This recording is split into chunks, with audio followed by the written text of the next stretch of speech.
Welcome back to the Meal Prep Monday podcast. I'm your host and founder of Prep Dish, Allison Schaaf. Today, we have an interview with Katie Kimball of Kids Cook Real Food, and we're talking about the importance of getting kids in the kitchen. I have been a longtime fan of Katie's work over at Kitchen Stewardship. She has an online cooking school for kids. She also has 4 kids of her own. And the conversation is just great. She has a lot of great thoughts, and even the research behind the importance of getting kids in the kitchen, which all of you know is something that's near and dear to my heart and important at the Schaaf household. Before we get into the interview, I wanted to read from a Prep Dish customer who also happens to be named Katie, and she says, "I cannot say enough about Prep Dish. It's been so much more than a service. It's like a family member that helps pick out new fun foods and then plans all of the week's meals together for cost, time, and effort efficiencies. It changed my life 3 years ago and subsequently my family's life by taking off creative pressure, shopping logistics, and introducing us to so many new foods that we wouldn't have otherwise tried. Happy customers for sure." Katie, thank you for sharing. I'm so glad to hear that over time you've recognized all of the efficiencies that we try so hard to build into our meal plans, the cost, the time, the effort. We really try and make it so easy for you. We want to do the hard work, so you're left with, just a few little tasks and the fun part of throwing it together. If you would like to try Prep Dish, you can head to prepdish.com/MPM. That's short for Meal Prep Monday. And we have a 2-week free trial. So you can try it out 14 days, no cost, see if it's a fit, and decide if you want to keep going. And with the free trial, it's nice. You get the login. You can access all of our meal plans. So we've got super fast, a paleo, gluten-free, low carb. All of them are there on the login. So you can really see what Prep Dish is all about. So that's just the best place to start if you are curious and want to see some of the benefits that Katie has seen through trying Prep Dish. Okay, well, let's get on to our interview with Katie Kimball. Hi, I'm so excited to be here with Katie Kimball of Kids Cook Real Food today. Hi, Katie. Hey, Allison, so good to chat with you. I am very excited. I have always been such a fan of the work you do. I'm, of course, a fan of getting kids in the kitchen. So for today, I thought we'd kind of start out with kind of the why of getting kids in the kitchen, and then from there move on into the how, because I know you're really good at both of those. So, but maybe to start out with just a quick little intro of you and your background. Sure thing. I am a teacher by training. Since I was in kindergarten, I knew I wanted to teach at elementary school, and I did that for just 2 years and then started our family. And I also knew that I could not full-time teach and full-time mom and do both well. So I've been, at home and then ultimately building this business online to help families stay healthy without going crazy, to help kids build confidence in the kitchen.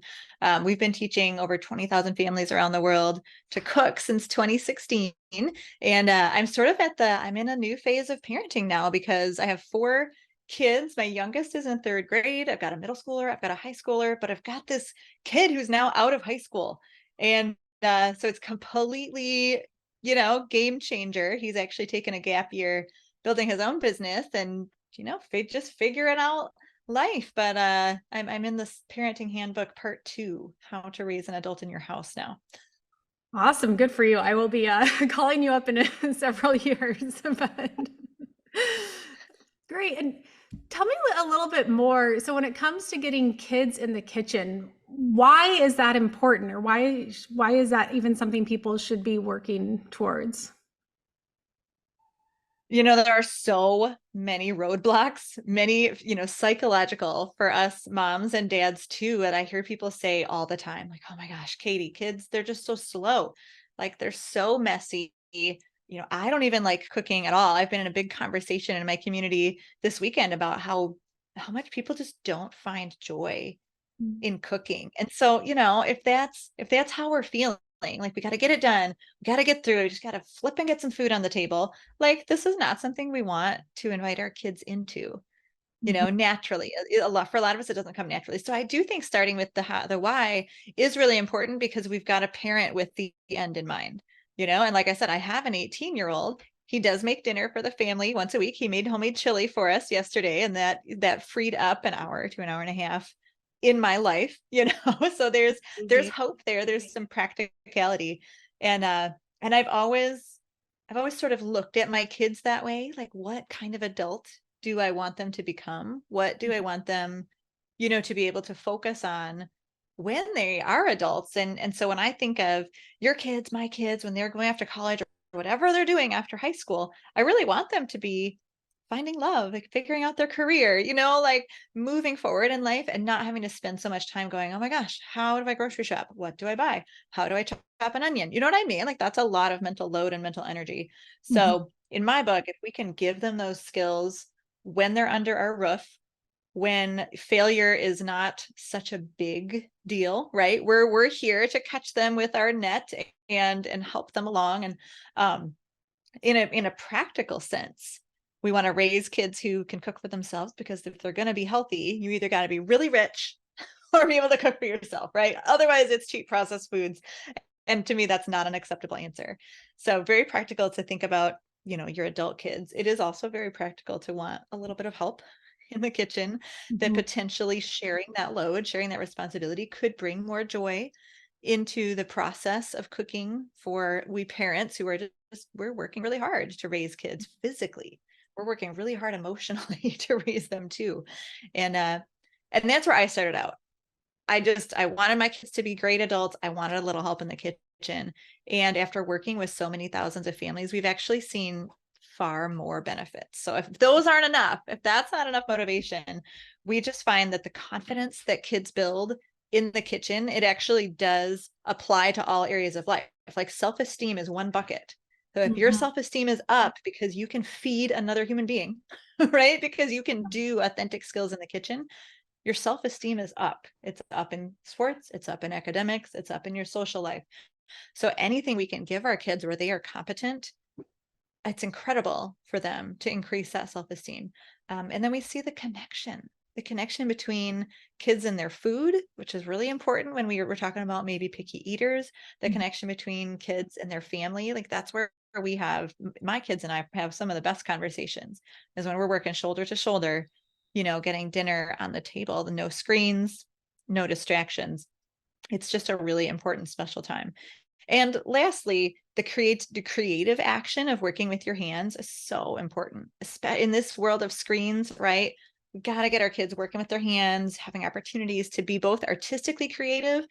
Yeah, I so agree with that. And, that last piece, I think even for adults, you were saying that you were having conversations of adults not being excited to be in the kitchen. But I think it's important throughout our lifetime to have that connection. And, what better age to start than as early as possible. And, I also, the thing that I've noticed is I'm having younger kids starting to get into, schooling and schooling options. And it's such a piece that's overlooked in most educational systems, depending on, what path they're going down. And so I think it's one that it really is important to foster in the home. And it really is, for the most part, going to fall on learning that at home. So moving on from the why and the importance of getting kids in the kitchen, how do you go about that? Is there like a certain age? Is there a certain, method, or what are all your tricks? Yeah, we'll talk about age first. I really like to get tools in the hands of kids at 18 months or 2 years old, which sounds really young, but it's so important to capture that intrinsic motivation, between about the ages of 2 and 5. Kids are in the phase of, Mama, can I help? Daddy, I want to do what you do, right? Like they still think we're cool. Mhm. At that age. You got to capture it then. There were actually some sociologists who went to other countries, and they were asking children, I can't remember what their original intent was, but they were asking children about what they do after school. These kids are like, oh, I do laundry, I cook meals for my family, and like all of these household chores. And these American researchers kind of looked at each other like, this is not what happens in our country. This is really different. So then they started digging into what might be causing that discrepancy between American kids and kids in other countries.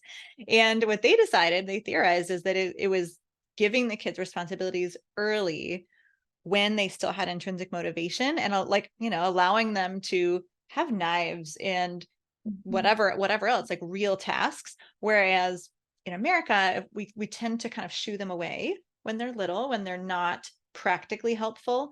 And by Mhm. the time they're 8 or 10 and we're saying, hey, do you want to learn how to cut a cucumber? You want to be helpful? They're like, no. I mean, first of all, the intrinsic motivation's gone, but we've also rewired some neural pathways saying, I don't need you. You don't belong in the kitchen. You know, we may not say it with our words, but by our actions, we're kind of teaching them that the kitchen is not the place for them. So starting young, super important. It's not, do or die. If you've got a kid who's 13 and has never cut a carrot or measured a teaspoon of salt, that's okay. It's possible, but just, man, if you've got a little one, like, capture that time. When we think about how to do it, I think the most important mindset shift for parents to understand is that teach your kids to cook is not the item you put on your to-do list, right? That's a boulder. That's huge. We need pebbles on our to-do list. So you just think, what is one small building block, right? Cooking is really just all these tiny, tiny, tiny little skills. And so if your kid knows nothing, cut a banana with a butter knife, right? That's your pebble. Or measure a teaspoon of salt. That's your pebble. Let the child put their hand on top of yours while you crack eggs, just so that they feel involved and have that connection with their parents, and they're learning the pressure that you use to crack an egg, so that when you give them their own egg, they don't go all over the counter. So I really encourage parents to mindset shift and think of, what are the tiniest chunks, the tiniest building blocks that I can teach my child. The other mindset shift is a time thing. So this is not a do, it's a do not. Do not try to teach your kids anything in the kitchen right before dinner, right? Everybody knows that is the most stressful time of day. Of course, you cannot slow down and teach a child something, but it's unfortunately when they ask, right? If they are still in that asking to help phase. So the answer is a yes and. Can I help? Yes. And you need to build some skills. So tomorrow, right after snack, after school, I'm going to teach you how to measure something. And then tomorrow evening for dinner, you can measure all the ingredients, right? See how that separates the stressful time from the teaching. And the kids could actually, children could actually measure any like seasoning that you need for dinner at 4 p.m. You might not be wanting to walk, into the kitchen. Or again, if you're full-time working, we're talking Saturday mornings, Sunday afternoons, like do it right after they've eaten. They're in the eating space. They're well fed. They're happy. You're going to teach a little 10-minute, let me show you how to do this.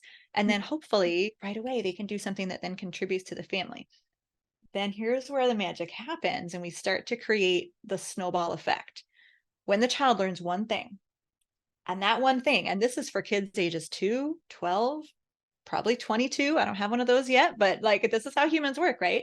We want to contribute. We want to feel involved. So I learn one skill, figure out how to incorporate that skill into an upcoming meal snack recipe, right? And then when the family eats that meal, this is where it sounds a little different if they're 2 or 12, but if you've got a 3 or 5-year-old who has measured the oregano, for your Italian dinner, you say, oh goodness, this tastes so good. It's the seasonings in here. Who measured the seasonings? I just love, this is so great, and then the child's beaming and they feel confident. And guess what that makes, creates in them? Motivation to learn more. Right. And they come back in, obviously, again, different words. If you're 12, you'd be like, oh man, this is really good. I'm so glad I had a partner on that. Thanks for measuring the oregano. You know what I'm saying? It's less, it's more downplayed when they're 12. But everyone likes to feel as if they've contributed. Everyone likes to contribute and feel involved. And it works for all ages. Yes. And spouses. It's so true that in that conversation that we are having with parents, what I asked was, if you hate to cook, if you say you hate to cook, like what's going on there? And like 125 responses. I thought, oh, that struck a nerve. And there were lots, obviously 125 answers. But in the categories, there was a decent showing of people who said, I don't feel appreciated. Nobody cares. And I thought, oh, like, yeah, first of all, we as the cooking adults need to feel appreciated, but we gotta think about that. Like when we're getting our kids in the kitchen, they want to feel appreciated too. So we can really use that to our advantage. Yeah, no, my 4.5-year-old twice this week has told me, this is the most delicious meal. You make the best food. And I mean, I don't even know where he picked it up from, but I'm telling you, I was a little more motivated to go make dinner last night because whatever it is this week, he's been just so appreciative of the food and the meals. And I just want it to go on forever. It's so nice to be appreciated. I love it. Yeah, that attitude of gratitude, if you can Yeah. cultivate that, within the family, whoever's cooking gets compliments. So powerful. Yeah. So then a question that I know is going to come up. So you've got the kids in the kitchen. Are there any safety concerns that you worry about? I don't worry. I Okay. am cautious, right? Like, of course we're cautious, but they say worry is like a rocking chair. You rock and don't get anywhere. So let's just decide not to worry. Yep. And, what do we do? So knives, obviously there's an inherent danger there. Kids and adults injure themselves cutting up onions all the time. But when trained well, and when you're using the right knife for the size of hand and the right food to the right knife, which are Mhm. all things that we teach in our classes, you can have a pretty high level of confidence that things aren't going to go incredibly poorly, And the thing is, if you need a Band-Aid, you can have a little cut. Hopefully most people don't have to go to urgent care or anything. They're Yeah. minor, but it's an opportunity to teach the kid to get back on the horse. That, yeah, this is scary, and that's why we need to respect the sharpness of the knife, Mhm. but it's also not world ending, you know? And so that learning from failure and pushing through adversity is actually what we want for our kids. If we never let them do anything dangerous, they're not going to have resilience when they are inevitably teased by other kids who are mean, when they Mhm. get a grade that's imperfect, right? Like, they are going to have failures. And so we actually do want, as parents, to create those opportunities to do things that are a little bit dangerous. So we do have, actually, I would love to give your listeners our knife skills class. It's a 10-minute class, applies to butter knives all the way to chef's knives, 2 to teen. And they can find that at kidscookrealfood.com/meal prep Monday, and just use it with your kids, and they'll learn 4 ways to hold the food, 3 ways to hold the knife, with really fun kid-friendly phrases. So that's the answer, is just, yes, it's dangerous, but that's a good thing. Yeah, and I've seen that knife skills class. So I've gone through some of the different holding things, and I have a 3-year-old and a 4.5-year-old. They cut their kind of the rule where they always help out is they have fruit for their snack in the morning, and they know that they can grab the cutting board, they have a knife, and they go up. And it's interesting how they have confidence. And you mentioned the worry, and even if sometimes I'm like, "Ugh," I try not to let them see that, like we've gone over the basics, but they have the confidence, so I just let them keep that confidence, because I think as parents it's too easy for us to get in that way. And as long as they've kind of learned the skill and they continue to practice it, then they're good. It's sometimes more, I think, a mental game for us as a mom to make sure we're continuing to garner that confidence. It's true. And you've seen that class. We teach the same skills with butter knives as with chef's knives. And I think that does a few things. One, it teaches kids to respect a knife, whether it's sharp or not, because technically, you never know. And so I think that's a really good posture to have, that knives are to be respected and treated in a certain way. It creates an unbroken line of technique from those butter knives at age 2 to the chef's knives. And like my child number 3, my son John, when he was 7, he came to me and said, I would really like to learn the big knife now, Mom. 7, like he was in 2nd grade, but he did great because he'd been using a paring knife for 2 years at that point. So there's this progression. And that's one thing that I might say as a practical tip, is if you've got those plastic serrated kid safe knives, I would ditch those, because they cause the kids to use a different hand motion Yeah. than with an actual knife. And it kind of, it also, it teaches them not to respect the Yeah. knife as being sharp, right? It's so easy to just be flippant about it, and Mhm. instead of being cautious. And so I would rather see real metal in the hands of the kid. I've wondered about that, actually, that very thing. So thank you for pointing that out. I've wondered about those little serrated plastic ones. So Mhm. very good point. Okay, well, as we wrap up on today's episode, any other final tips or words of wisdoms for parents looking to get their kids more involved in the kitchen? Just that it's really, really worth it. Just like these parents I've been chatting with who are not finding joy in food, and some of them though, the answers that are a little more robust, they would say, I don't find joy, but I'm not going to go buy processed foods. Like this is too important to me. And I think we can recapture our motivation by parenting with the end in mind, by thinking about our kids' bodily health, by thinking about their confidence levels. Like, oh my gosh, we're in such a self-esteem crisis right now. Like, what if teaching your kid to cook was the key to raising their self-esteem? Like that would change every area of their lives. And you would say that, you know what? That was a simple parenting decision. Measuring a teaspoon of salt, cutting a banana. Like these are the pebbles, right? And all these little pebbles can really fill up their tank, fill up their jar of confidence. So I want to say it's very, very worth it for your kids. It's also worth it for the family. Like I said, I have 3 kids now who are meal ready, which means I get 3 nights out of 7 off. I don't know if you're doing the math, but I'm sitting pretty good here. And I don't even mind. Dishes are my least favorite thing. I don't even mind doing dishes when my kids have cooked Yeah. because it's a totally different feel, right? So yeah, even makes dishes better. Sit with that. Yeah, no, I mean, this is amazing. I really appreciate you kind of creating that vision because I know in the moment, yes, there's going to be spills or sometimes it's hard, but I think having that vision of do you want the family where you're the one cooking or, all the time and the kids are just sitting there waiting, or could you have this vision of this family that does it together or takes turns, and, what's your long-term goal here? So I really appreciate you kind of helping us to visualize that in our minds. And yeah, it's just so awesome. Where can people find you? In addition, so the knife skills class, I will make sure that's linked in the show notes and everything too. I really recommend people checking that out. Where else can people find you? Yeah, kidscookrealfood.com is where we live. That's where we teach parents about not only just teaching their kids to cook, but other ways to kind of keep your kids healthy and making really intentional parenting choices.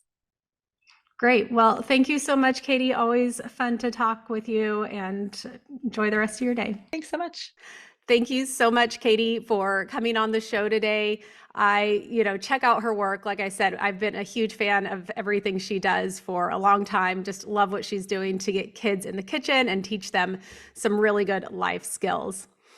Quick reminder that if you are wanting to try out Prep Dish, we have that 14-day free trial set up for you at prepdish.com/mpm. You can get access to all of our time savings meal plans and see, for 2 weeks, give it a try. See if it's a good fit for you, if it saves you time, if it saves you money, if it makes mealtime easy. That's our goal. And then also, if you are a long time either listener or watcher, we're on podcast or YouTube, give us a thumbs up, leave a review. It just helps other people to find this podcast and get the word out about Meal Prep Monday. I really appreciate that. I read when you leave reviews. That means a lot to me. So thank you for doing that. And that's all I have for this week. I will be back again next Monday with another episode.